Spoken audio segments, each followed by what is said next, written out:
taking over as the interim head coach is Brendan Malone, the longtime NBA assistant.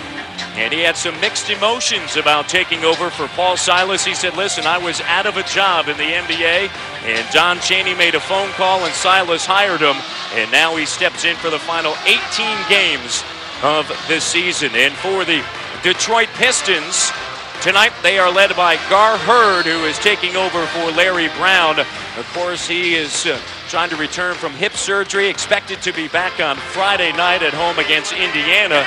And they are 7-4 without the services of their Hall of Fame coach, Larry Brown. Gar Hurd, speaking to him, he said he's itching to get back as Larry Brown. Yesterday, he actually was running the tape session at practice. Yeah, he'll be back shortly. So this is a battle of the acting coach versus the interim coach. And I think Gar Hurd has the much easier job. Now for Brendan Malone, he has just 18 games to try to get this team going and out of their recent funk. What he's going to try to emphasize is defense. Earlier in the season, this Cavalier team was forcing turnovers and creating offense that way. That's why he's decided to have Eric Snow and Ira Newble in the starting lineup, really trying to pick up that defense. The Cavaliers win the opening toss, and speaking to Drew Gooden before tonight's game, I said, what did Brendan Malone tell you guys? He said, defense, and you better roll hard on the pick and rolls. Zydrunas Ilgauskas on the inside with a hook, and it spills out. Well, Cleveland tries to establish their offense every night through Ilgauskas early on. It's going to be imperative for the Cavaliers to get some points in the paint from him tonight. Here's Carlos Delfino, missed 50 games because of knee surgery. Wallace on the inside, fading, and the shot doesn't go, and Gooden is there for the rebound. Here's Snow, second straight start. And knocks down the jumper. Well, that's big for him. He was 0 for 4 the other night in that start against Toronto. In there for defensive purposes, but also to push the ball. You saw in that possession, he got the outlet, pushed the ball, got Cleveland into their offense early. That's going to be important. Billups over Snow. That's 0 of 4 in 40 minutes of action. Jeff McGinnis will come off of the bench tonight. Did not play at all. He was benched on Sunday in that loss in Toronto. Ira Newble, two guys in there for defense, knocking down their shots. Well, Newble and Snow. And that's the point of having good defenders on the floor, Matt. All of a sudden, it creates offense at the other end. And if you're Brendan Malone, you love this start. Your two defensive specialists getting a couple of quick hoops. Tayshaun Prince fading. Tayshaun Prince had 22 in that 9-point victory against San Antonio this past Sunday. Boy, he has been absolutely terrific this season. One of the leading contenders for most improved players in the NBA. His scoring is up, shooting percentage up, and most of all, his confidence. 20 plus in 3 of the last 4. Shot clock down to 7 to 6. Here's Gooden, in and out.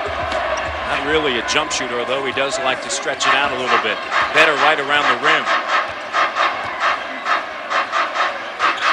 And Wallace, strong move, pops out, and quickly ahead to Snow into the front court. Here's Newble, transition J. There's that push again, Matt, from Eric Snow.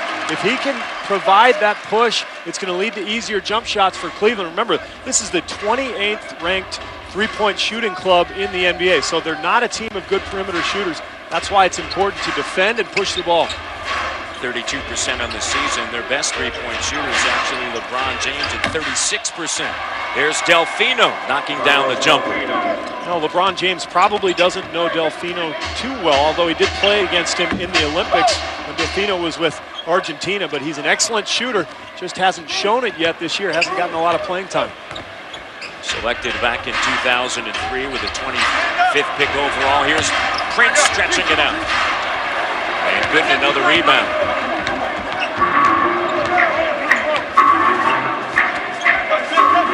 Gooden working on the block against Wallace, the hook. That's where he performs better. Yeah, you said it early. He has a tendency sometimes to rely on that outside jumper. That's something that really drove Paul Silas crazy. I think Silas did an excellent job of really teaching Gooden who he is. He's a rebounder, a defender. If he can get some cheap hoops or some quick post-up moves, that's gravy. Talk to the coaching staff of the Cavaliers. They've said on numerous occasions 5 feet in for Gooden. That's where we want to see him operate. Second chance opportunity for the Pistons. Rasheed Wallace has really picked up his game after the All-Star break. Denied on the inside. Newble. And Delfino sends it back. Turnover.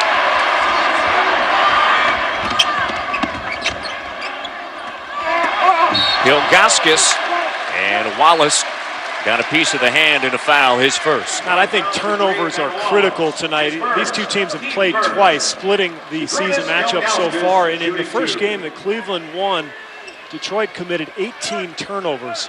Now, if they take care of the ball, they're going to get back defensively and really put a lot of pressure on Cleveland. But you can see what happens. If the Cavaliers force a turnover, all of a sudden Detroit is in recovery mode, and Ilgauskas gets to the foul line, picks up a foul from Ben Wallace.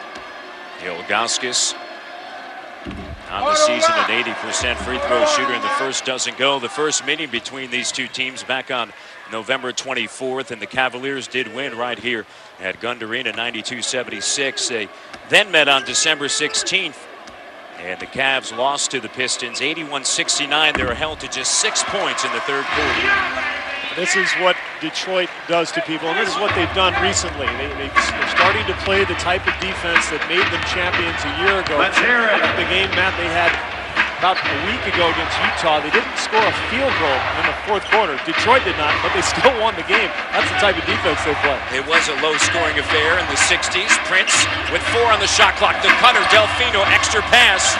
Wallace back to Delfino, and Wallace with the flush on the offensive rebound.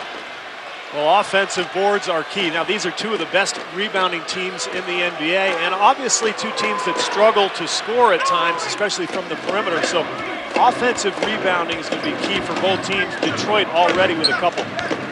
Ben Wallace, the top offensive rebounder in the NBA. Cavaliers are 4th in offensive rebounds, while the Pistons are 5th in defensive boards. James cans it. It's a shot he didn't have a year ago, Matt. He has gotten so much better with that perimeter jump shot. What I love is the fact that he takes his time getting into ball games. That was just his second attempt in the game in 5 minutes. He makes everybody around him so much better, Steve. Cavaliers are 5 of 8, and he allows a game to come to him. Yeah, he sure does, and he's got that pass-first mentality that's so rare among superstars with that type of offensive ability. But you can see he finds his way into the ball game and then eventually lets his scoring happen. Foul was on good. Wallace jumper doesn't go, and Ilgauskas with a board and looking to push. No, wasn't looking for it as it went off of his shoulder.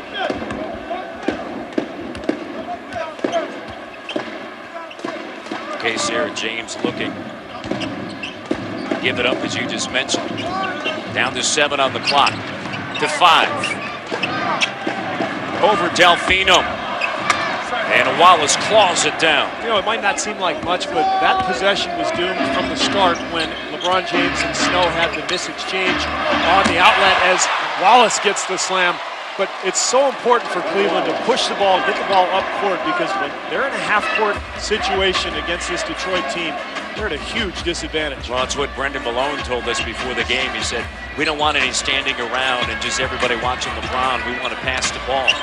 The problem there is they don't have the shooters to be able to do that, because Detroit can just clog the lane and then get out. Force fast break opportunities the other way, like that one for Delfino. Back-to-back dunks by the Pistons. And Cleveland by 1. Pistons shooting just 38%.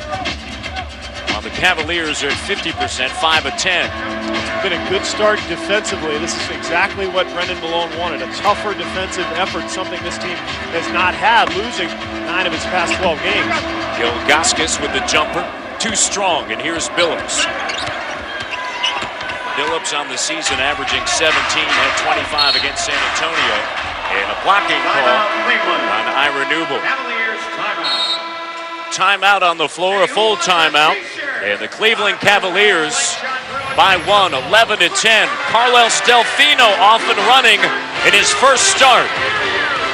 Because of defense. Tonight, pretty good start defensively, but with this exception. Watch the quick screen and roll in transition with Ben Wallace coming to set the screen on Chauncey Billups. Billups will come off the screen.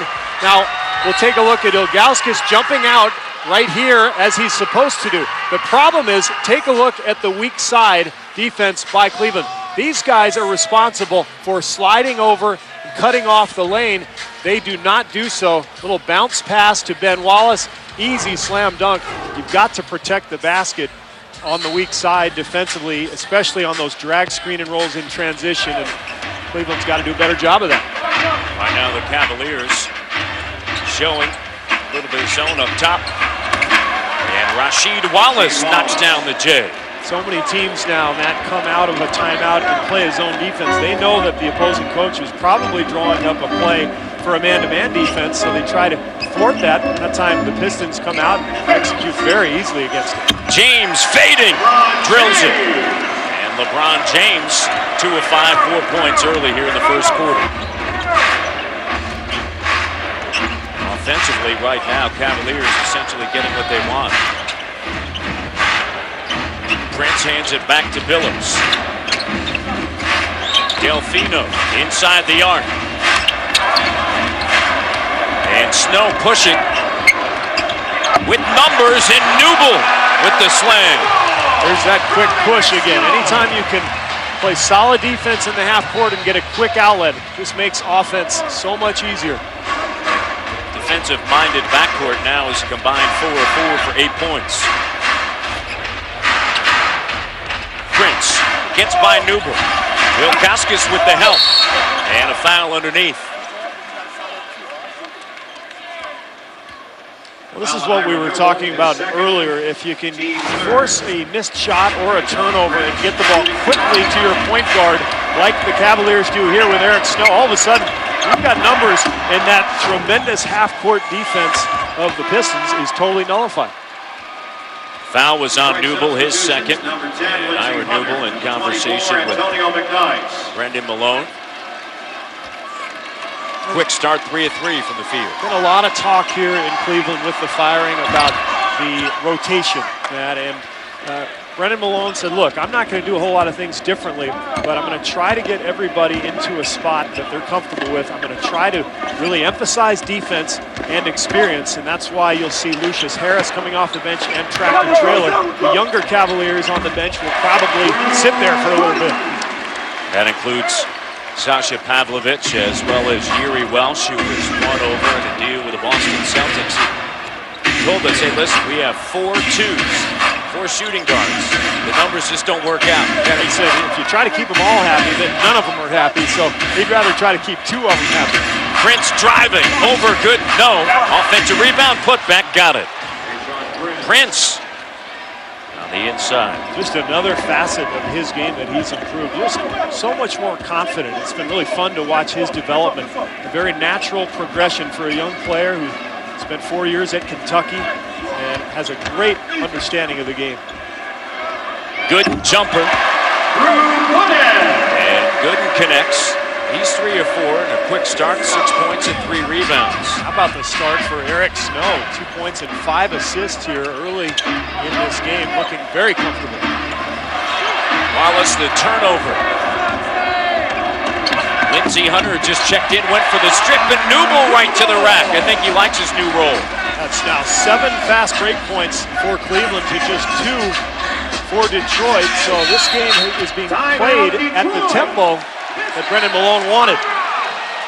Gar Hurd calls a timeout, and Drew Gooden getting this sold-out crowd into it here at Gund Arena. On the run, easy baskets in transition.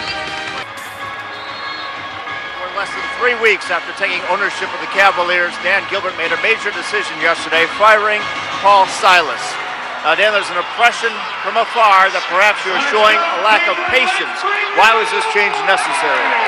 I think there's a lot of reasons. I think we really believed that the way things were going, that we were not going to make the playoffs, or we had a chance of not making the playoffs. And I think there needed to be a lot more communication. We needed an EXO coach, which Brendan Malone is. You already can see it today. I mean, Paul Silas did a great job getting this team to where it is, but sometimes the stuff that gets you to here isn't the same stuff that gets you to there. So I know it was a quick move, but we felt we needed to make it. In our pregame show, our analyst in the studio said, Charles Barkley said, "You are what you are." He thought a 5th seed was good.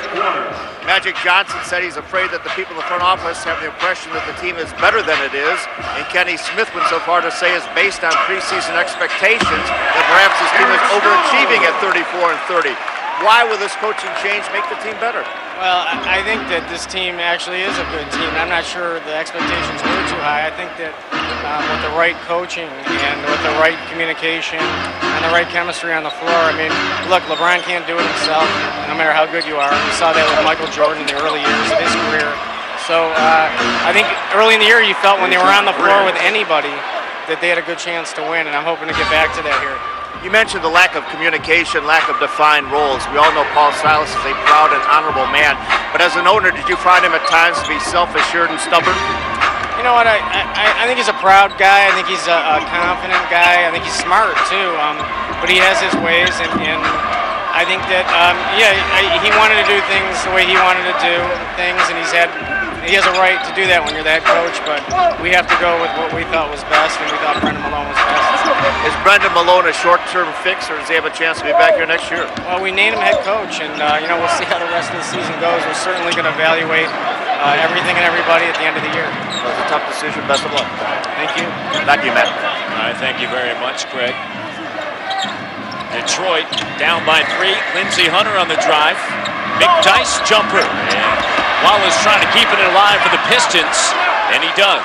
It was interesting listening to Dan Gilbert. He said, look, LeBron can't win games by himself. And I think, to me, that's very telling because this Cavalier team is flawed. They do have some nice players, but I don't think by any means are they ready to compete for a championship. They need shooters. They need a point guard. They need some depth off the bench as Billups gets all the way to the rim. But this is a team that needs the process of growing and learning, and they were, I felt, in the midst of it.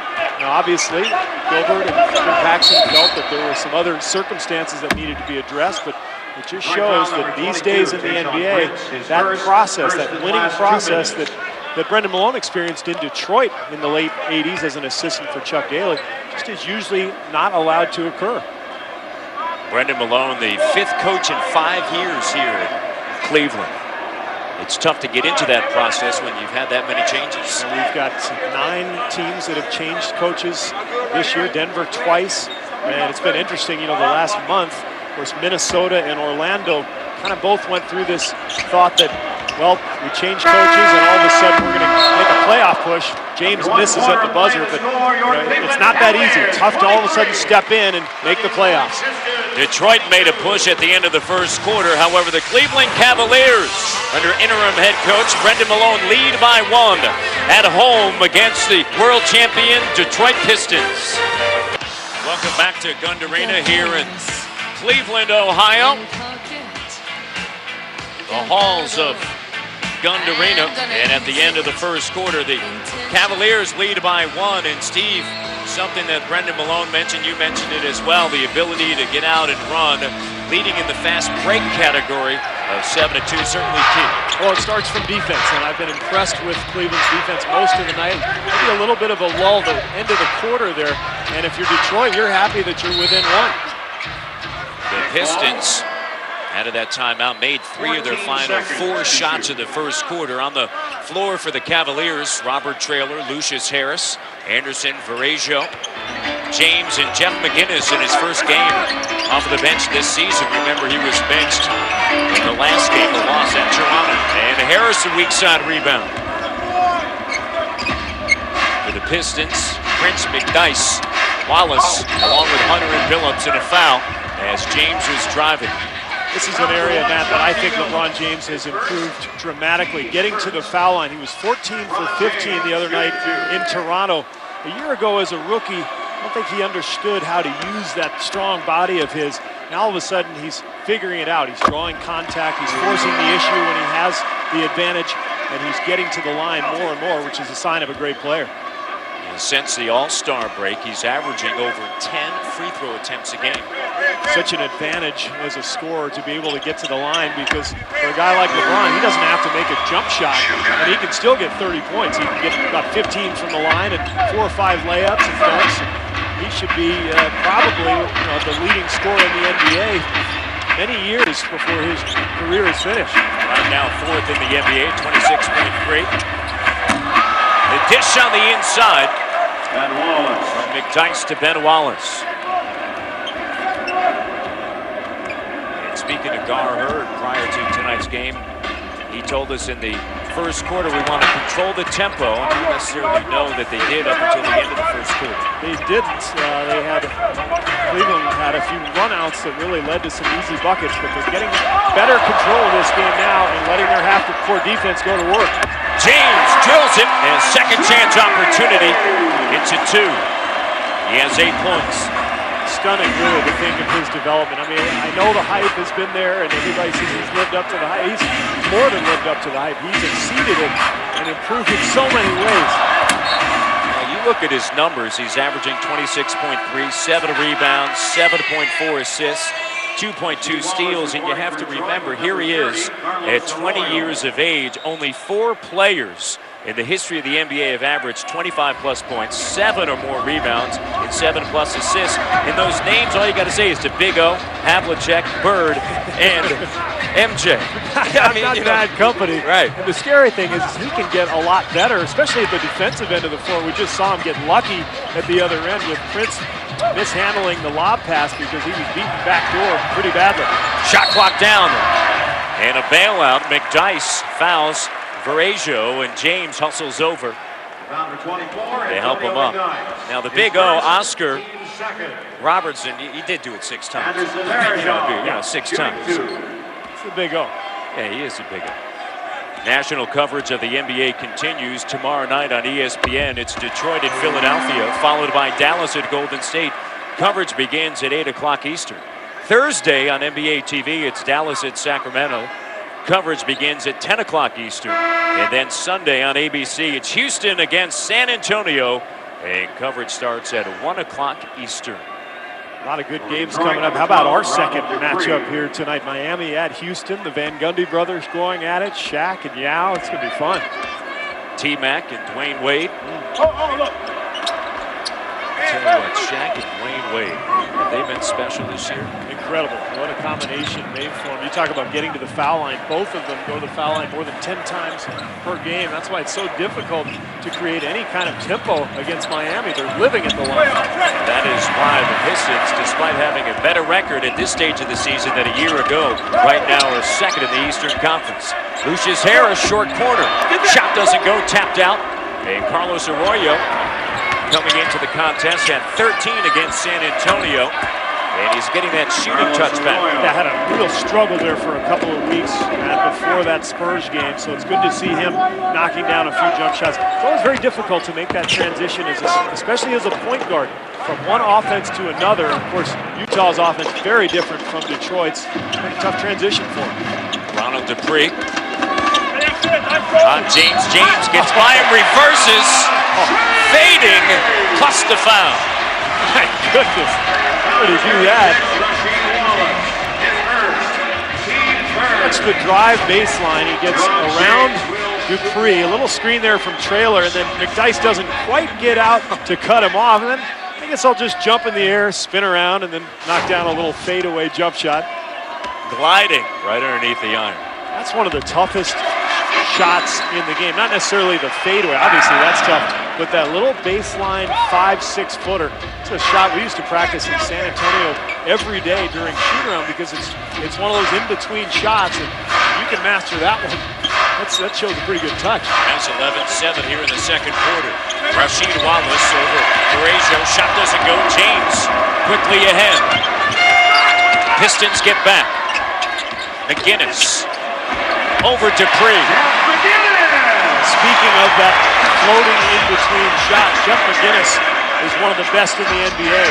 He's mastered that over the years, really got that nice touch. See the foul there by McGinnis. He's very offensive-minded and a guy who is very comfortable putting the ball on the floor, as you'll see here coming up, and knocking down that little floater up and over the big fella. Played 2 seasons together for Dean Smith at the University of North Carolina, and during the 93-94 and 94-95 seasons, the Tar Heels went a combined 56-13, including a Final Four appearance in '95.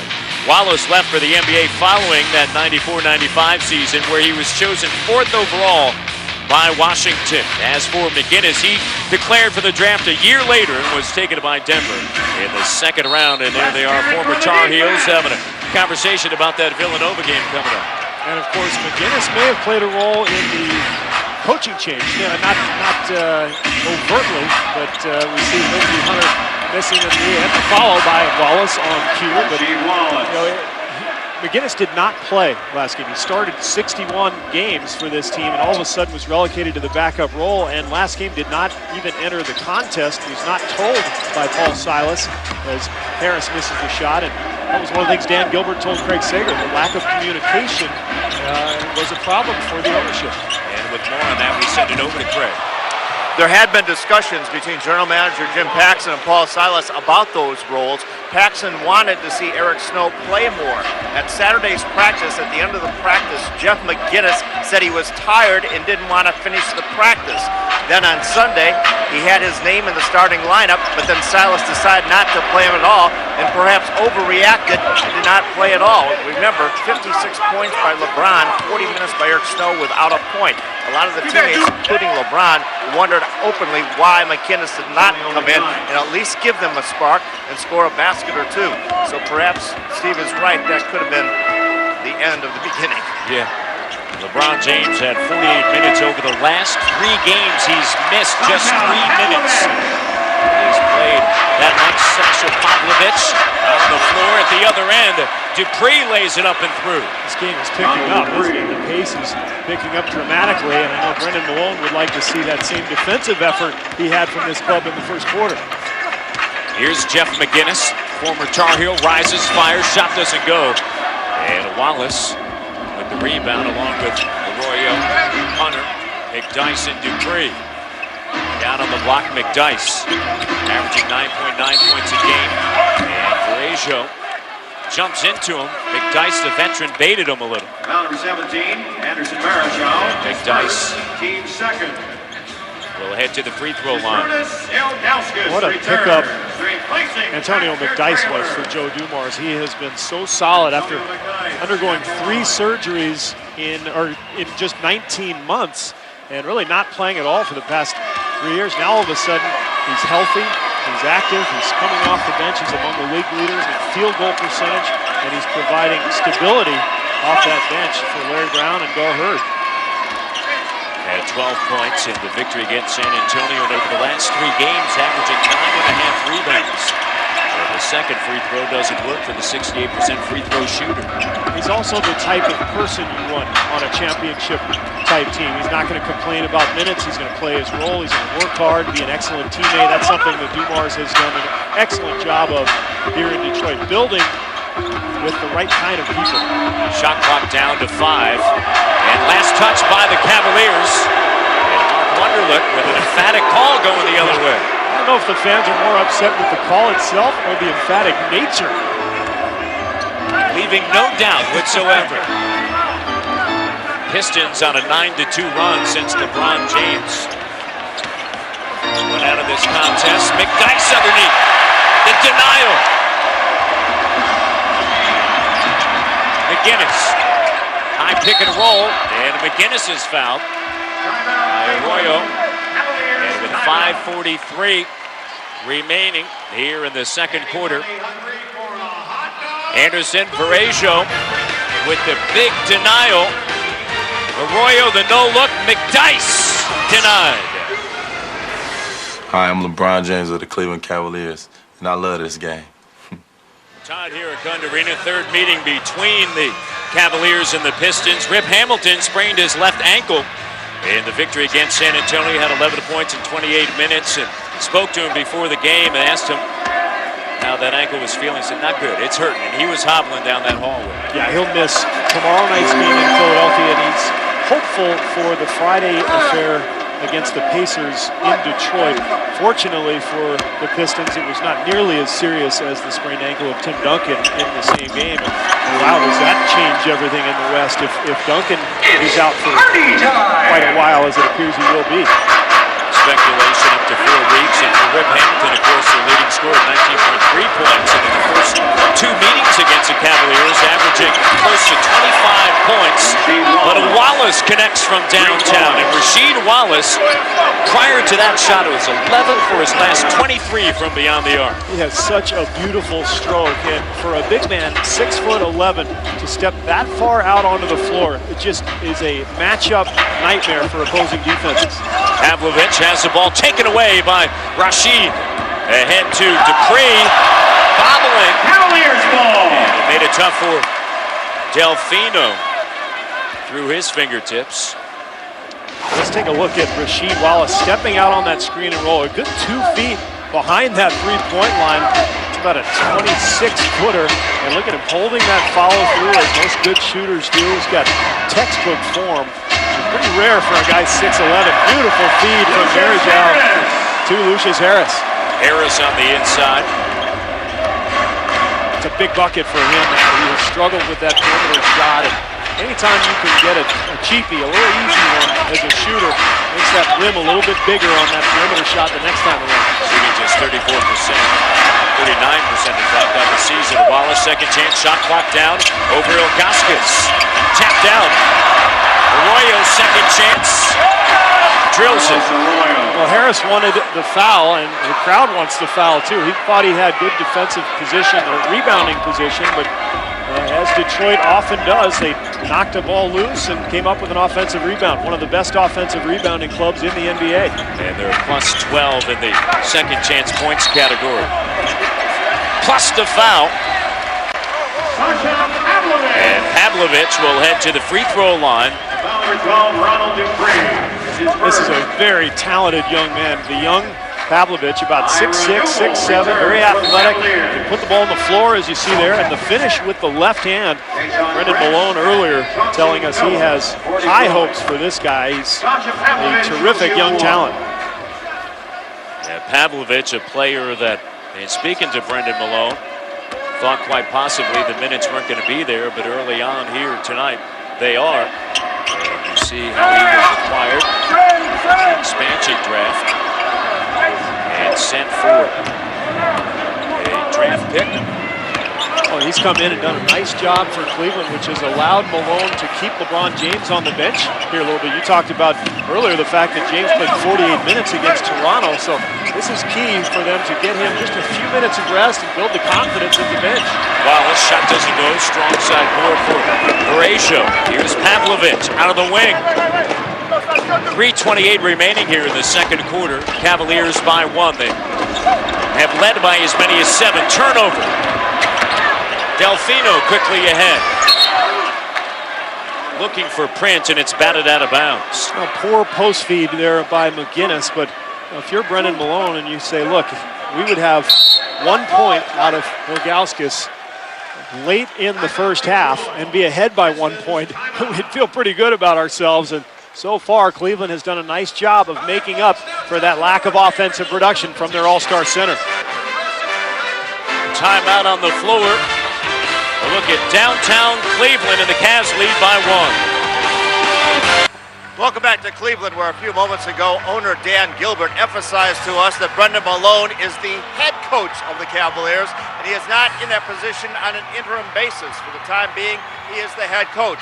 And as such, he met with each of the players today, had an interesting conversation with LeBron James, which he shared with us. He said he told LeBron, "You're going to win a championship, probably after I'm gone, but he thinks it will happen." But he said there are steps that need to be taken. Everybody knows you play hard, but you also have to play hard in practice. I know there are times when you are tired. You have to play through it. You also need to focus more during walkthroughs.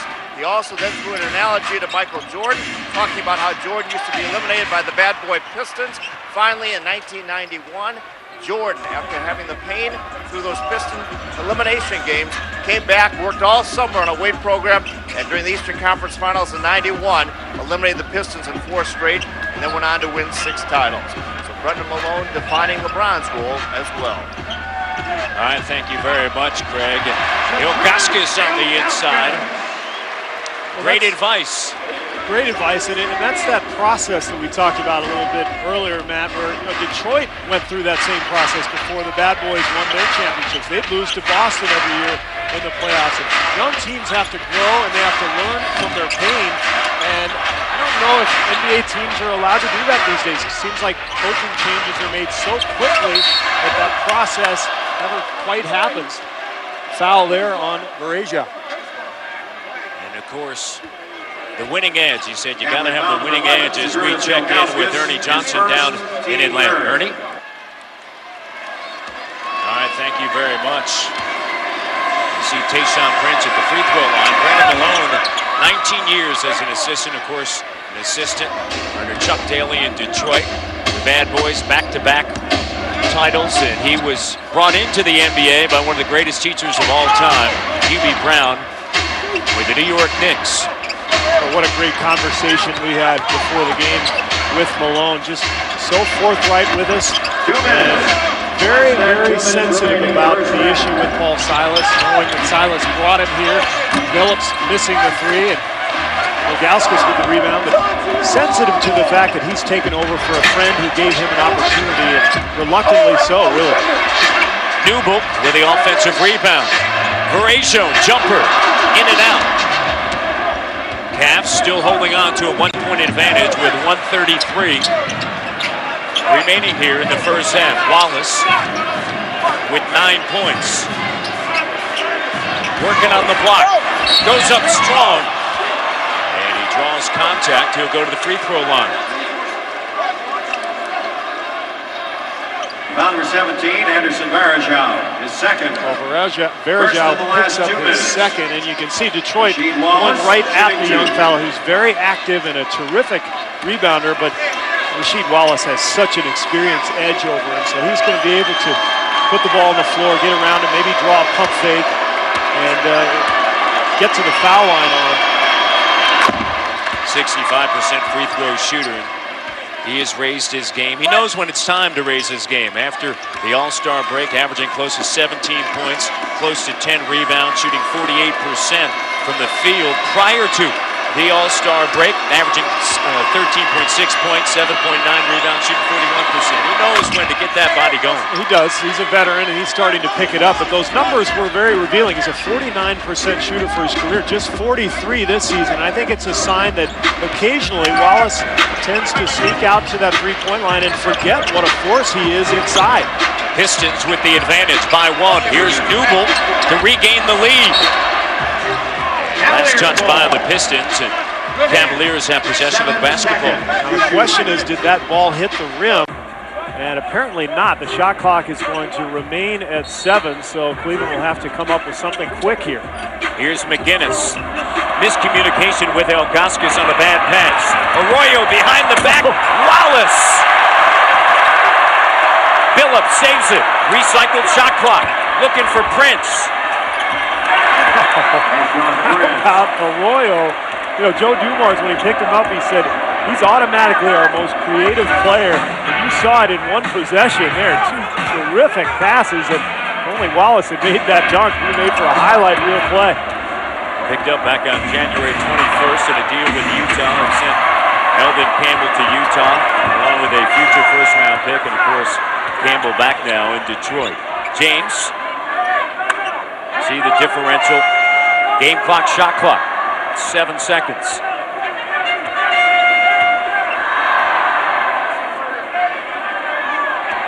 Shot clock down to 4. James over Prince. Amazing. I mean, again, it's a shot he did not have. Worked so hard and made dramatic improvements. 13 points. And a foul. It's going to be charged to Newble. It's a bad foul, man. You're in the penalty now. 2 free throws for Billups, who's a 90%er among the league leaders. And you're just giving them 2 points. Billups, his first trip to the free throw line tonight. He is 5th in the NBA, shooting 90%, as you mentioned. Over the last 4 games, 31 of 32. And that is only his second miss. As soon as I say it, he misses.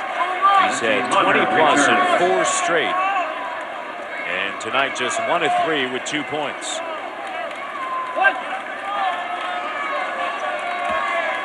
2.6 of a second remaining here in the first half. That's enough time for Cleveland to get the ball down the floor and get a decent look. Pistons by 2. Wallace chucks it up, just comes up short after the steal.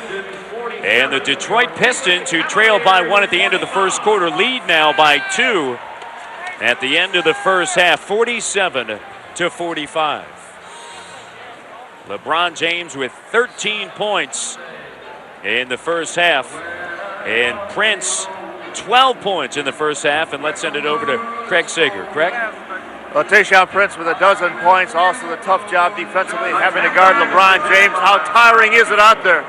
You know what, it's tough. Obviously without Rip tonight, me and Chauncey got to get a lot of minutes on the floor, especially in the second half, so we rested a lot in the second quarter. But obviously LeBron's a tough guy to guard. You got to make him take jump shots. If he make them, then you're in trouble. Can you keep up the pace in the second half, and what do you try to do against him in the second half? Just to try to contain him, obviously keep him out the paint. When he get in the paint, he's too strong and athletic, and then if he don't have a shot, he can find guys. So the kids will try to keep him out here, make him shoot with a hand up and see how I go from there. Thanks a lot, Prince with 12 points, LeBron James with 13. Detroit with a 47-45 lead. Now let's go back to our studios and Ernie Johnson in Atlanta.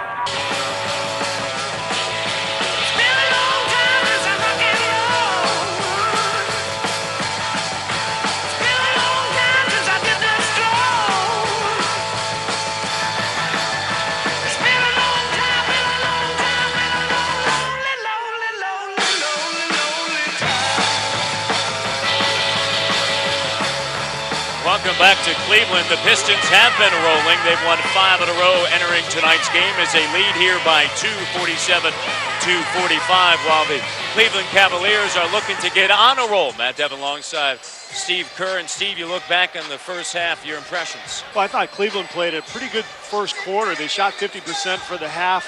They had good energy early on, but they seemed to lose it as the half went on. And Detroit, conversely, really came back, started hitting the boards, and really pounded Cleveland with second chance points, and that's what got them back in the game. All righty, time now to take a look at tonight's Chrysler game summary. As you mentioned, you look at the field goals, but there's that rebounding edge of 9 for Detroit. Offensive rebounds, 11 in the second chance opportunities, and points in the paint. The Pistons are going to do some damage on the inside. Yeah, and that's a key for Cleveland. In the game that they won here early in the season, they actually outscored the Pistons in the paint. They're going to have to get Ilgauskas involved. All right, moments ago, our Craig Sager caught up with the head coach of the Cavaliers, Brendan Malone. Well, Brendan, with the team down by 2 at half, what was the tone of your halftime speech? Offensive rebounds. They had 11 offensive rebounds for 18 points. They've only made 19 shots, I believe. And we got to keep them off the boards. If we keep them off the boards, we'll give ourselves a chance to win the game. You asked before the game if you were excited about this opportunity. You said excited isn't the word. You felt bad for Paul Silas, but you were encouraged. Do you think your team is sharing your lack of excitement tonight? Well, I think they're playing hard. I just don't think that we're playing efficiently. I think we're playing too much random offense and breaking plays. When we execute our offense, we're getting good shots. And when we're not executing good shots, we're taking rushed, off-balance, contested shots. And execute our offense and keep Detroit off the offensive boards, we'll give ourselves a chance to play, to win. Thank you very much. Thank you, Matt. All right, thank you very much, Craig Sager and Brendan Malone. And a foul on Ilgauskas, his second. And Ben Wallace at the free throw line, just a 40% free throw shooter. In fact, he's made just 7 of his last now 21 from the free throw line. It was interesting listening to Charles and Kenny and Magic at halftime talking about energy, and they're exactly right. Usually with a coaching change, there's a kind of a newfound sense of energy. Hasn't really been there tonight for Cleveland, and this crowd, I think, has not gotten into it either. And I think Paul Silas was very popular with these fans here. And I don't know if they agree with this move or not. It seems to be sort of a lot of indecisiveness from the fans' reaction in terms of what this trade means. James and Wallace limits the Cavaliers to 1 and done. The Cavaliers are 24-9 at home, but over the last 8 games, just 4 and 4. And since February 1st, 8 and 13, while the Pistons have gone on that roll and traveled, and Delfino turns it over. Well, that's that little Euro two-step. He might get away with that in Italy or in Spain, but not in the Argentina. NBA. Or Argentina. Pistons by 2, opening minute of the second half. Eric Snow played all of the first quarter, and Jeff McGinnis all of the second quarter. Yeah, and I thought Snow was terrific in that first quarter, 5 assists, and led Cleveland to 7 fast break opportunities. McGinnis obviously more offensive-minded and did not get the team offensively in rhythm. And 5 of the 6 turnovers during his stretch. He had 2 of them, did McGinnis. Prince guarded by Newble. Prince in a pick and roll with Wallace. Wallace pop, cutting Delfino. 8 on the shot clock. And Ben Wallace, shot doesn't go, and good second rebound of the third quarter. Good with 5. And 3 in the opening minutes in the first quarter. And James gets fouled going hard to the rack. Looked to me like he just made the same move Delfino did, but you know what? He's LeBron James. He can get away with that a little bit. No traveling called, but he gets right to the rim, and this is what he has to do, especially with his team struggling. Use that 240-pound frame, get to the rim, go to the foul line, get a couple of easy points. Coming off of a franchise record 56 points at Toronto in that loss, and he said, you know, it really doesn't mean all that much because we ended up losing the game, but 56. And how about that most points scored out of the United States in NBA history? How's that for random trivia? Well, you got to have that. So you can go to the bars later this week and wow all your friends with your knowledge of useless facts. And of course, the old record was held by Walt Wesley, set it back February 19th, 1971, so add that to some of that information. And an offensive foul and a turnover. Well, the other interesting stat that came out of that night was, you know, Drew Gooden had 24 points. It was the first time 2 teammates have combined to score 80 points since Shaq and Kobe did it, I believe back in 2002, 2003. Yeah, you're right. And Ilgauskas is going to get called for a travel here on the inbounds, out of bounds. If you're taking the ball out off of a violation, you cannot move, and Ilgauskas ran the sideline. You'd think he'd know better than that. He's played in this league a long time. The Lithuanian shuffle. That's right. So the Pistons get it right back. Cavaliers trail by 1. Delfino, open jumper. Doesn't happen, and Gooden is there. In fact, LeBron James said, I probably played the best game of my life, but it means nothing because we lost. James, he's kind of got that winning edge, I think, that Brendan Malone was talking about. He wants to be great. Good. Rattles around and through. Well, that's the right attitude to have if you're LeBron James. I mean, you can't be happy scoring points and losing. I think he gets it. I mean, of all the accolades and the hype that he gets, probably the best is that he understands how to play and understands what's important. Rasheed Wallace spin move along the baseline. Man, is that wicked. And that's why you wonder, why doesn't he spend more time down on that block? He's so versatile, so quick, can spin, can shoot over either shoulder. And for Detroit, I think especially in the playoffs, Wallace is going to have to be a force down there. And he certainly can be. Jumper, good. Ilgauskas connects. He's 2 of 5, has 5 points and 3 rebounds. He's going to be key for this club in the second half. Obviously, Cleveland wants to run its offense through him, but he has not gotten going yet. I think at the start of the season, if you said that Zydrunas Ilgauskas at this stage of the season would be the only player to start in every game, you'd be like, wow, something you'd like to see. Ilgauskas faded. Well, what a story he's been the last couple of years, coming off those multiple foot surgeries. And you know, both he and Antonio McDyess, I think, have been lost. Their stories have been lost with the great comeback of Grant Hill this year, but each of them has made remarkable comebacks in their own right. Blocking foul. Mark Wunderlich with the call, and Joe Forte, Ed Malloy will come together to discuss. Now, this is the toughest call to make as an official. Is it charge or block? And it looked like Wunderlich made one call, Joe Forte made another, and Wunderlich's going to win out. The block will be called.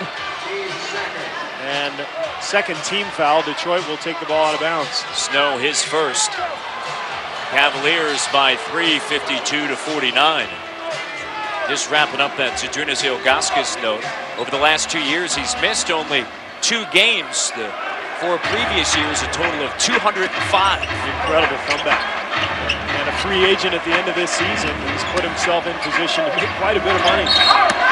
And a foul with 4 seconds remaining of the shot clock. And that's going to be 4 on Ira Newble. So we'll see if Brendan Malone goes to the bench here and brings in either Harris or Pavlovich. All right, let's see what's coming up on TNT. Houston's got a problem. The hurricane was just the beginning. We've got to evacuate the hospital. Based on a true story, a Johnson & Johnson Spotlight presentation. 14 hours. See the world premiere Sunday, April 3rd at 8. Only on TNT. 1-point game, Cavaliers by 1. Cavaliers are going to have a lot of decisions to make in the offseason. Players, Jeff McGinnis, a free agent, pressure on the basketball along with Zydrunas Ilgauskas as well as a coach. And a double dribble call, then another turnover by the Cavaliers here in the third quarter. Well, I think the big one, Matt, is getting a shooter. There's been a lot of talk about possibly Michael Redd coming over, the Ohio native, although he's made it clear that he wants to re-sign with Milwaukee. But there's no question this team is flawed. I mean, they have some question marks personnel-wise. We talked about their point guard situation, depth. They have some moves to make. They do have cap room, so got an opportunity to get better. One of those players, what do you think? Ray Allen, possibly? Think they go after a player like that? Well, it's going to cost an awful lot of money, and they have to also sign Ilgauskas. So it's a question of whether they have enough money to sign Ilgauskas and a shooter like Ray Allen or Joe Johnson or Michael Redd. Michael Redd, of course, went to Ohio State, the Buckeye, and the Bucks made a lot of moves, including getting rid of Keith Van Horn at the trade deadline because they said, hey, listen, this thing is yours. We want to re-sign you. We want to open it up to you, Michael Redd. And he responded by saying, hey, I want to be here. So it may be a long shot for the Cavaliers to get him, but the idea of playing with LeBron James in his home state has to be awfully appealing. You think it would be. Billups isolated on the block, spins over Snow off the side of the backboard, and here's Snow pushing. I don't think Johnson's used to going up against that kind of strength. Eric Snow, extremely strong on that low block. Ilgauskas. Zydrunas Ilgauskas with 9 points. Well, Malone talked at halftime about the poor execution offensively in the half court. Finally, you see an easy bucket there for Cleveland, but they've got to start executing, taking care of the basketball, and getting good looks. Turnover. Ilgauskas has the last 6 for the Cavaliers. The last 8 for the Cavs. And a 5-point advantage, and Gar Hurd calls a timeout, and they're getting on their feet here at Gund Arena. Well, you can see that the focus for Cleveland at halftime was getting Zydrunas Ilgauskas involved. As you mentioned, Matt, the last 8 points for Cleveland completed by this 17-foot jumper on the break. Cavaliers by 5. Welcome back inside Gund Arena. You see the Eastern Conference standings. The Pistons 8.5 back of the Miami Heat. The battle for the best record in the East. And then you see the Cavaliers. And I think when you look at the Cavs, you don't necessarily look at the Wizards, the Celtics, the Pistons, and the Heat. I think that the upper echelon of the Cleveland Cavaliers, they were concerned about what was going on underneath them. The Orlando Magic are just 3.5 back of the Cavaliers. Yeah, but 5 in the loss column, and they would have to absolutely collapse in the final 18 games to miss the playoffs. You figure if they go 8 and 10, that would mean that the Magic would have to win about 15 out of 18 or something. So it would be awfully difficult for them not to be in the playoffs. Talking about finishing 500 the rest of the way. Paul Silas will say, hey, listen, if we go 9-9 the rest of the way, we'll be in perfect position. And here's Ilgauskas after 8 straight. And the jumper doesn't go. Last touch by Gooden. It's Pistons basketball. Well, good call by Mark Wunderlich, and bad luck for Drew Gooden, but that's what he's on the floor to do. Offensive rebound, be active around the hole, and create second chance opportunities. When he focuses on that and defense. He's a nice young player. When he gets a little over-aggressive offensively, he tends to shoot a little bit too much. In his third year with his third team. Tied for 11th in the NBA in rebounding. Shot clock at 5. Billups.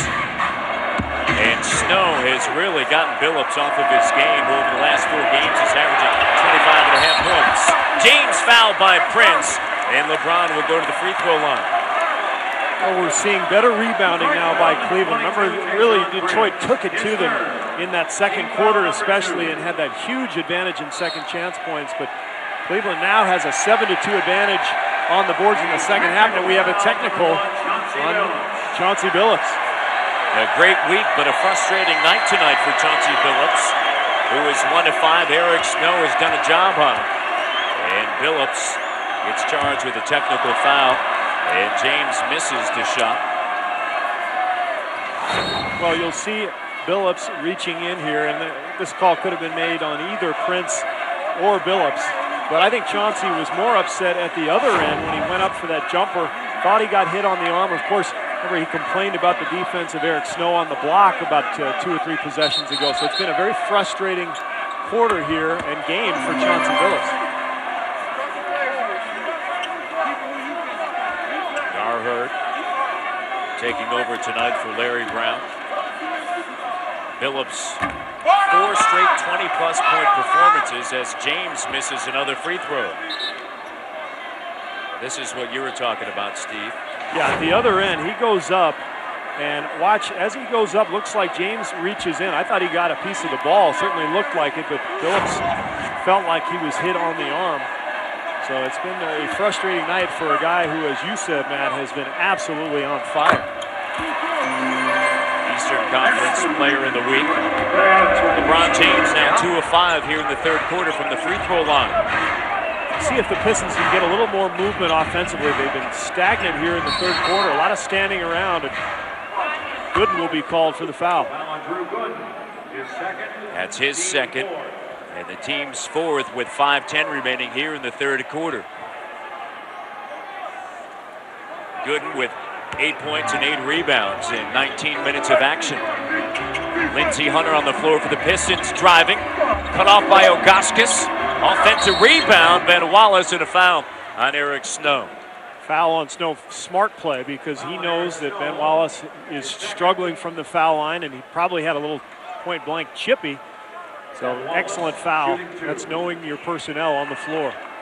Snow, his second personal foul, and you see the numbers for Ben Wallace, a 3-time All-Star, in the month of March, averaging 13 rebounds. I mean, he can go up and get them.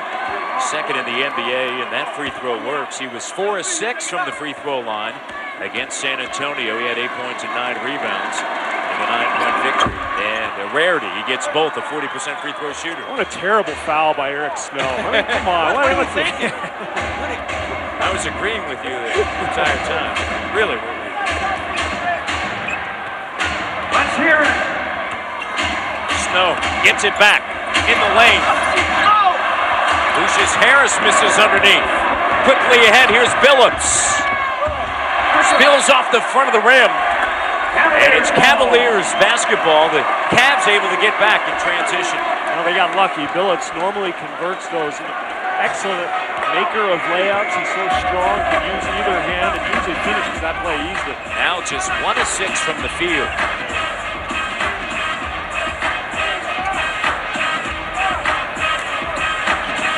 Good up fake. Drives baseline.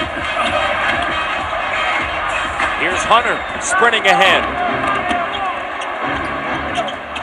Good picks off the pass. Billups was setting up for a 3. Pressure on James. Rotation. Ilgauskas open.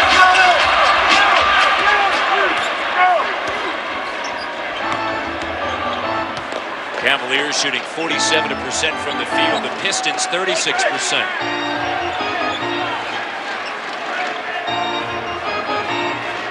Tough matchup here for Ilgauskas guarding the quicker Wallace, and you see Harris coming over to help immediately.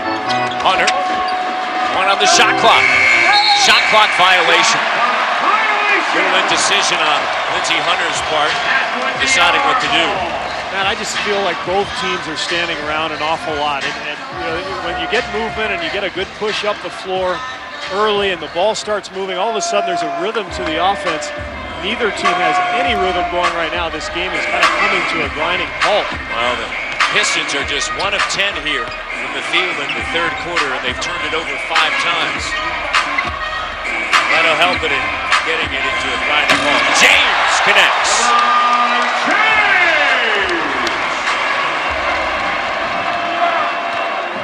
Well, if there's a weakness of this Detroit team, Matt, it's that they occasionally go through major offensive funks. And they rely so much on their defense and their rebounding.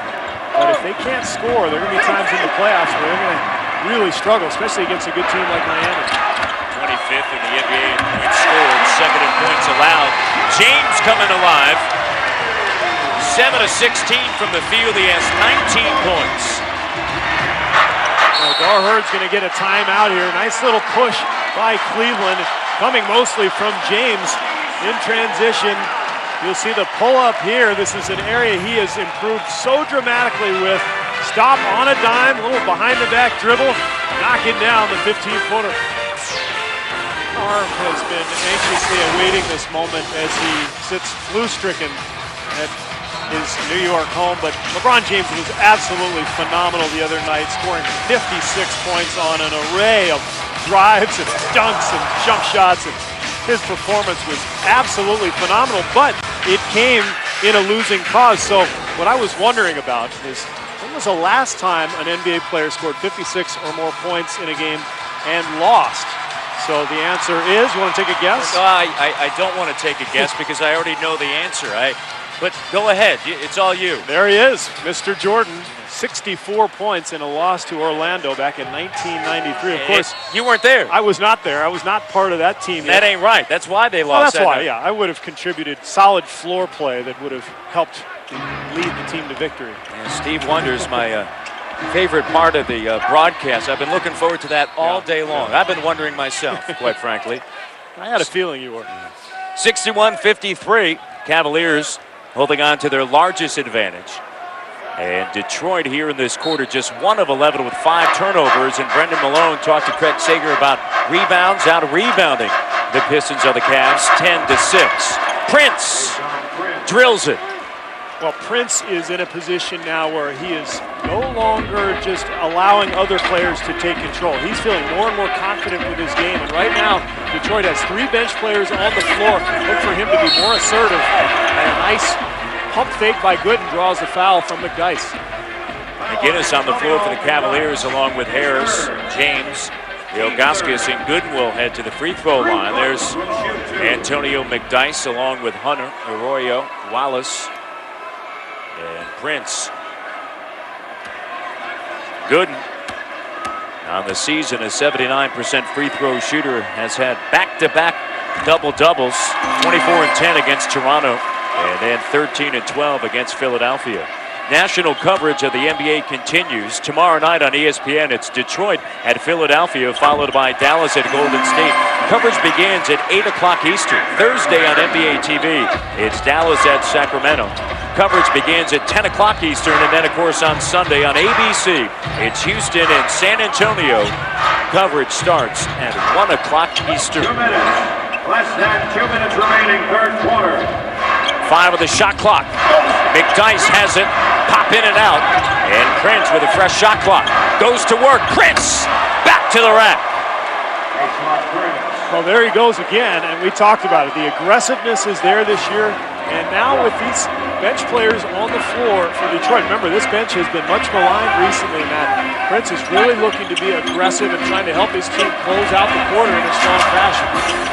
Prince now with 18 on 6 of 12 shooting.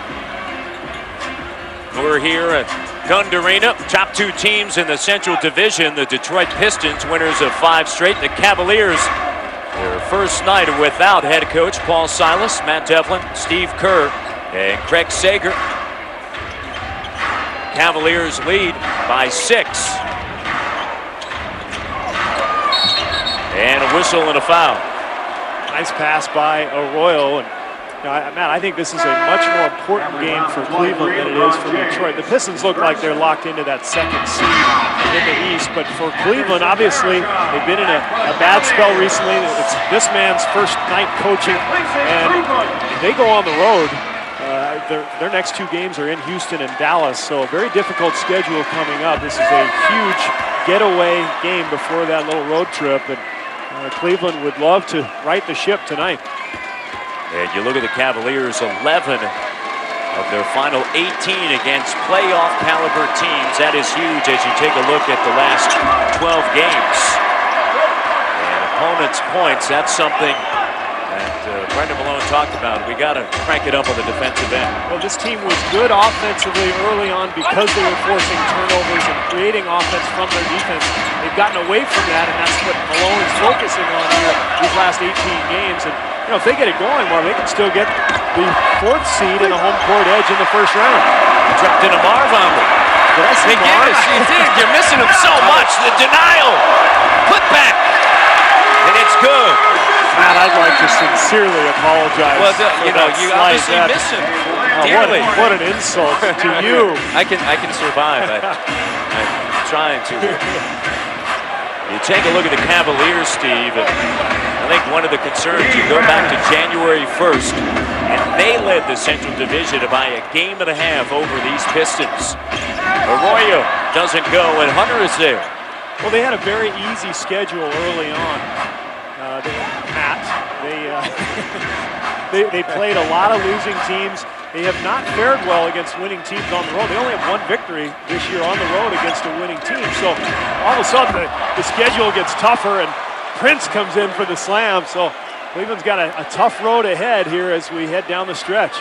Nice cut by Prince and the feed by Arroyo, and it's still a 6-point margin. Final shot of the 3rd quarter, Harris.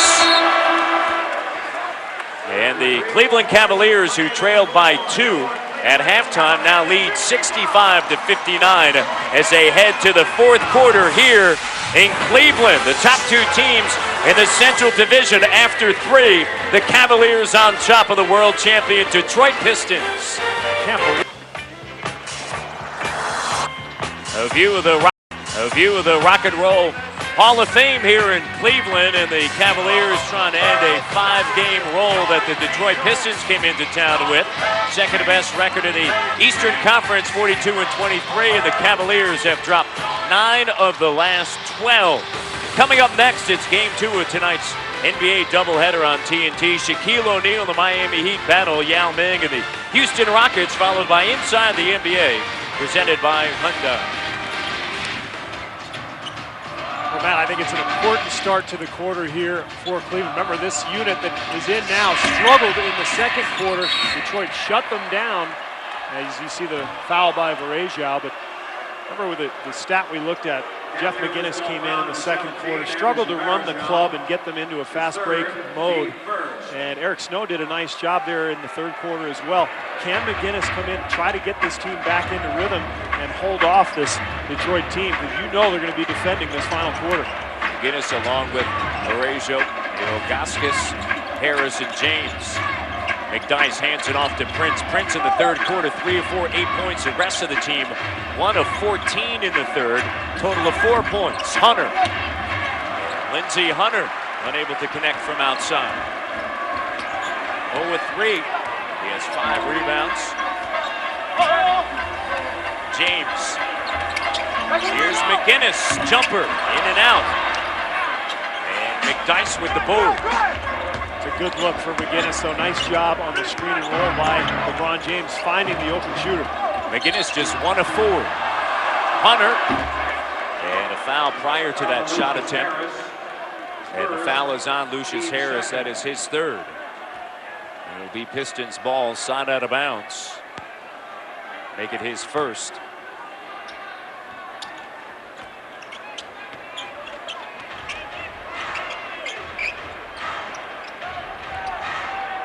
Wallace with 13. Varejao, known as an energy player coming off the bench. That's why this crowd loves him, Matt. He's so active and energetic. He's got that wild hair, and he comes in off the bench, flying around. The crowd loves him. James from downtown. 22 points for LeBron James on 8 of 18 shooting. Well, now if you're Detroit, you've got to think Tayshaun Prince, get him the ball, maybe work something with R.Wallace. Biggest lead for the Cavaliers. James got a piece of it. And it's Pistons basketball. 9-point advantage for Cleveland. Almost 2 minutes into the fourth quarter. The Cavaliers are 28-5 when they hold the advantage after 3. And this is where Detroit misses Rip Hamilton. He is such a clutch shooter, a great fourth quarter player, and a guy who Detroit really runs their offense to frequently. Prince gets it back, and he can find a way to score. That means getting to the free throw line. He gets into that lane on that little curl, which always causes problems. Whether he scores or not, just threatens the defense. Can Wallace do it? Drills it, and he has 15. Over the last 3 road games, averaging 21.7 points and 10.7 rebounds. He's been terrific, and as you said earlier, Matt, he's a veteran player, a guy who sees the finish line ahead of him and is starting to pick it up. McGinnis, Ilgauskas. Cavaliers retain possession of the basketball as Chauncey Billups re-enters the contest. 7 ticks remaining of the shot clock.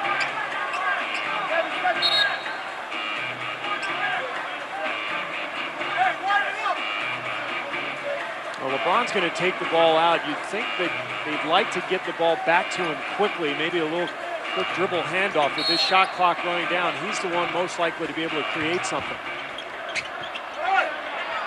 Ilgauskas, 5, now down to 4. Here's McGinnis, 3 on the shot clock. 2, looking for a call, and with 1 second remaining of the shot clock, Cavaliers will inbound the ball. McGinnis begging for a call, but I think that was a good no call from Mark Wunderlich. Not much contact, and we'll see if Cleveland can get a quick shot up here from James. Got it off. Ilgauskas back to James. Well, that's the idea. Throw it up there and at least hit the rim, and maybe your teammate gets an offensive board. And another possession here for the Cavaliers. McGinnis, and a foul on Wallace. A technical foul on Rasheed Wallace. Furious with the call. 68-61. Wallace just teed up. 8:54 to go.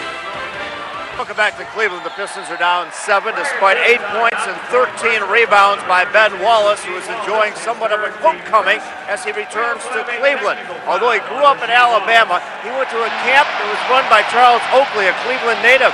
Oakley liked his game, saw a lot of himself in him. Worked out a scholarship at Cuyahoga Junior College nearby Parma, nearby Cleveland.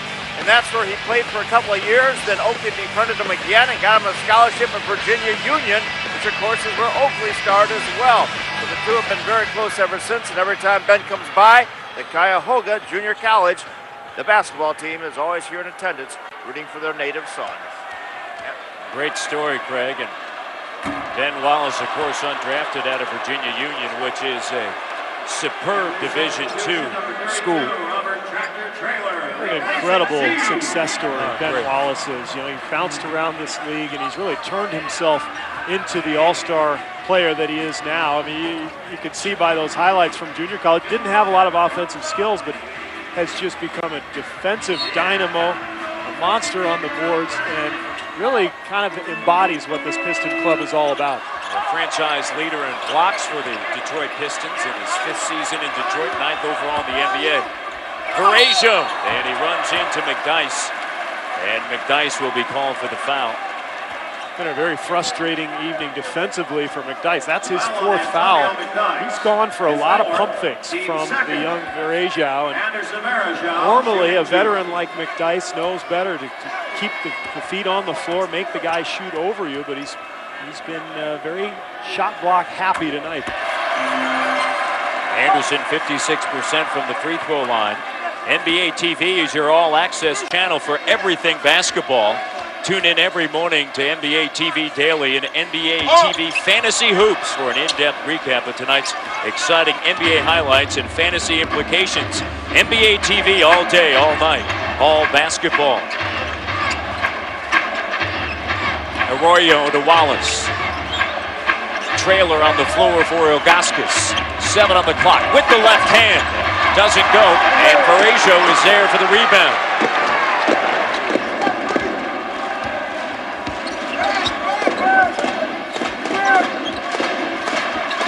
McGinnis working with James. LeBron with 22. Driving on Prince. And I think LeBron wanted to call. I think Prince wanted to call. Once again, though, the Cavalier offense coming to a standstill, just watching LeBron James go to work. They've got to get more movement. Big dice shot doesn't go. Wallace there for the rebound and the putback.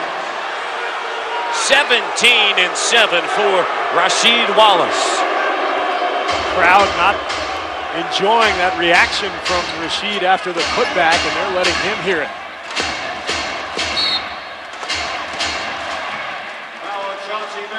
And a foul on Chauncey Billups. Let's take a look at the work of Rasheed Wallace on the offensive glass. Maybe gets away with a little push-off, but I think it might have been an acting job by Varejao. And then watch the reaction. After the technical foul earlier, as we were going to break, look at second chance points. Detroit 30-4 outscoring the Cavaliers.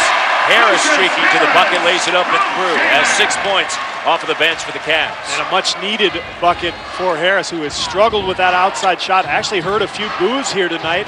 He missed that free throw a moment ago, so he needed that for his confidence. Now he gets the steal. Since the All-Star break, shooting just 28%. Varejao on the feed from McGinnis. 10-point advantage, largest lead for Cleveland. And here's that energy that Charles and Kenny and Magic talked about at halftime. The coaching change, is it going to push this team or is it going to quiet them down? It's pushing them down. We're looking points off of turnovers. McGinnis, Arroyo gets back. McGinnis with the spin, trickles out. And off the back of the rim, Wallace sends it to Billups. Billups cans it. And Chauncey Billups, prior to that, was just 1 of 6 from the field. There's that pull-up three from Chauncey Billups. He's famous for that, and he is a guy who loves fourth quarters. Hits probably more big shots for this club than anybody, and maybe that'll get him going tonight in what has been a very slow evening. Just 2 of 7 from the field. Robert Trailer, 4, now down to 3. Over Wallace, fading, tough shot, and it goes for Trailer. 75-66 Cavaliers. Get the sense that the crowd is finally in this thing. McGinnis, turnover by the Pistons. Varejao on the great no-look by James. What a pass from LeBron. Timeout Detroit. Finally, this crowd getting into it. The Cavaliers bench loves it. People from Brazil love it. Out and running at the Cavaliers, their largest advantage.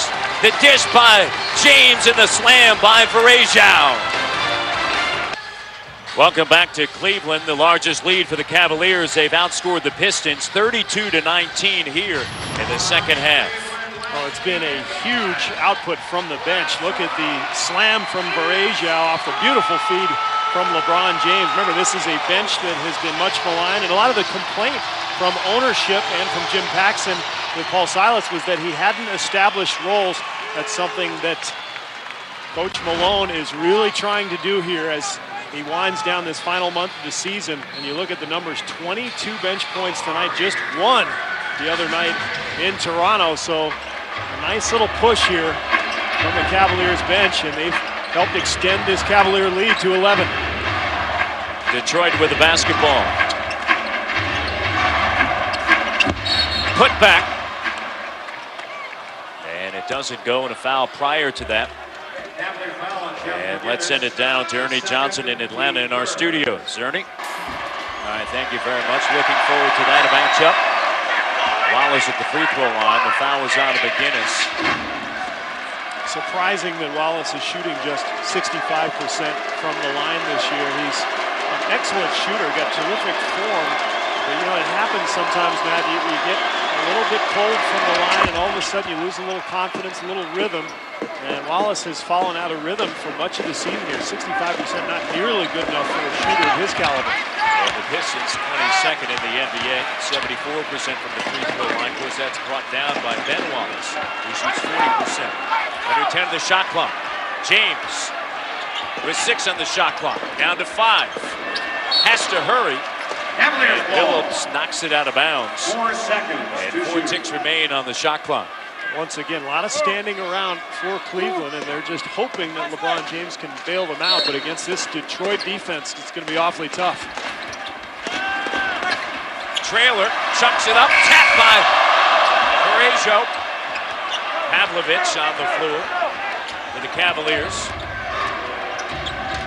Prince weaving his way up top. Billups. Mismatch down low with Pavlovich and Wallace. And Wallace gets the roll, and he tells Sasha Pavlovich about it. 20 points for Rasheed Wallace.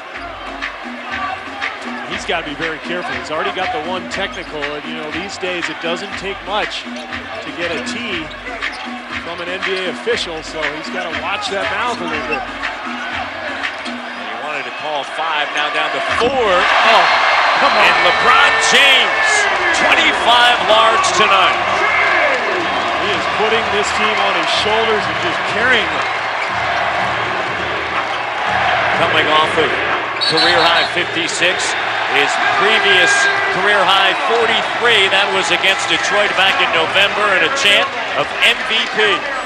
I don't think he's going to get it, but I think he'll certainly deserve some consideration. He's going to be in the top 3, I would think, with Steve Nash and Shaq. But you know, the way Miami has taken off here the last month or 6 weeks, it'd be tough to see anybody but Shaq getting it at this point.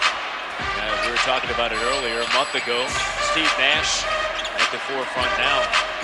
Shaquille O'Neal really taking over. Shot clock once again down. James with the ball in his hand. Gives it up in a turnover, a rare turnover here in the second half for the Cavaliers. Billups, it's a 2. The first turnover by the Cavaliers in 18 minutes, and Rasheed Wallace dancing about. And this is where he's got to be careful. That reaction probably put him very close to a technical, but Mark Wunderlich showing great patience and knowing that he already has one technical. Got to really earn the second one. See a little push, that's definitely a foul. Reja had position. Now can the Cavaliers get a better offensive possession here and a better look at the basket? They've been relying on fadeaway jump shots from LeBron James all quarter. Shot clock once again down. James wanted a call. Prince on a leak out and a foul by Eric Snow. I don't think he called it, and Prince is furious. A no call. And a Mark Wunderlich telling Prince to back off. I thought he got a piece of the arm. Great pass by Rasheed Wallace, although from that angle, it certainly looked like ball, and you can see Mark Wunderlich saying, all ball. Tayshaun Prince does not agree. 3:08 remaining in the fourth quarter. Pistons have won 5 in a row. The Cavaliers desperate. They've dropped 9 of 12. Wallace, baseline. And 1.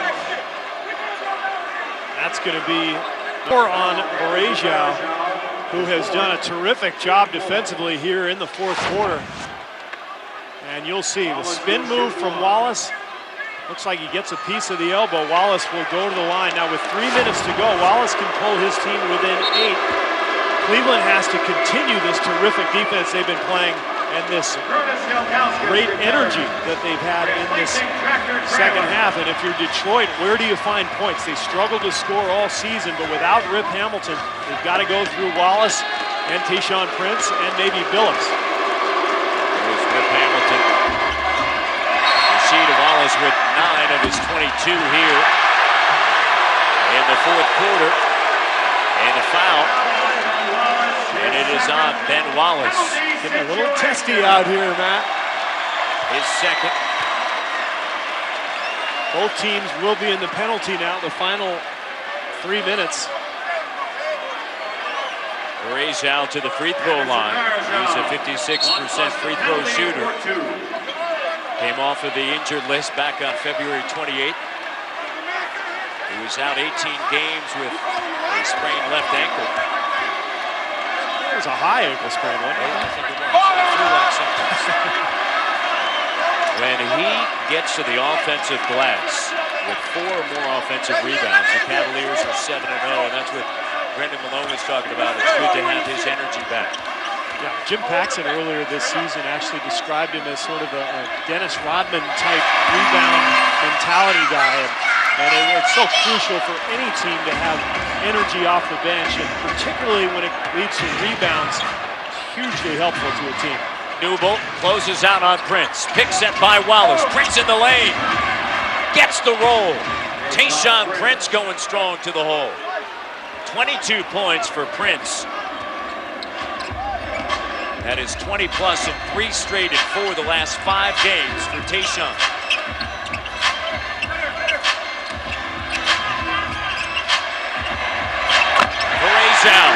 Drills it. The rookie coming up big. That's a huge bucket. And Gilbert loves it. 8 of his 9 earned here in the 4th quarter. James deflects it. Varejao scoops it up. Here's Snow cutting, gives it back. Open Jay. Back-to-back open jumpers. And back to a 10-point advantage for the Cavaliers with 2 minutes to go. This crowd just loves it, Matt. The hustle from Varejao. The bench going crazy. How about the energy here at Gund Arena? They're on their feet with 1:58 remaining in the 4th quarter. And Anderson Varejao, 4 of 7 from the floor, has 11 points. Well, he knocks down the jumper after the near steal from LeBron James. Gotta love the energy.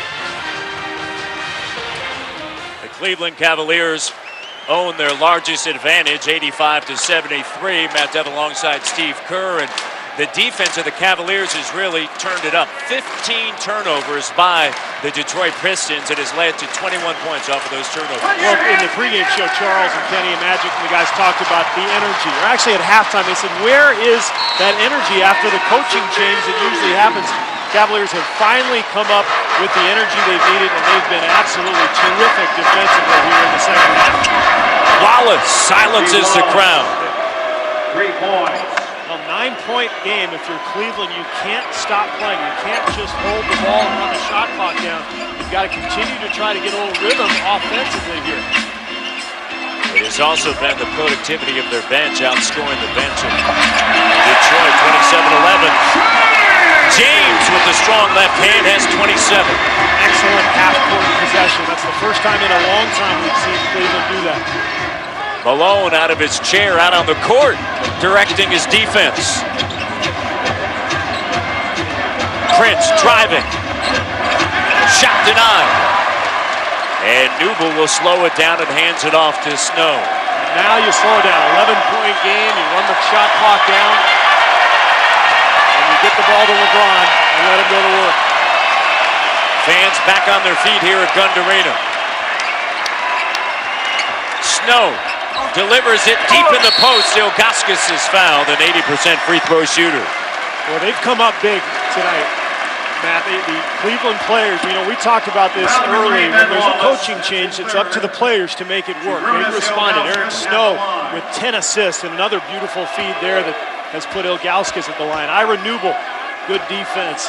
How about the play of Varejao off the bench? Great energy. And Eric Snow with 10 assists tonight. And Ilgauskas makes the first. Cavaliers tonight, collectively, 60% from the free throw line. Ilgauskas has 12, now 13. We got fans right behind us letting Chauncey Billups know that he's losing. Chauncey just looked over and said, you know what? It's only the preseason, baby. I got the ring. It's only the preseason. I got the ring. Billups Just 2 of 8 tonight. It's been a frustrating evening for Detroit and Chauncey Billups. In Cleveland, they are rocking and rolling. I appreciate it, Ernie. Great to be here, and certainly honored that Steve actually called me Marv at one stage of tonight's game. That's a great honor on my part.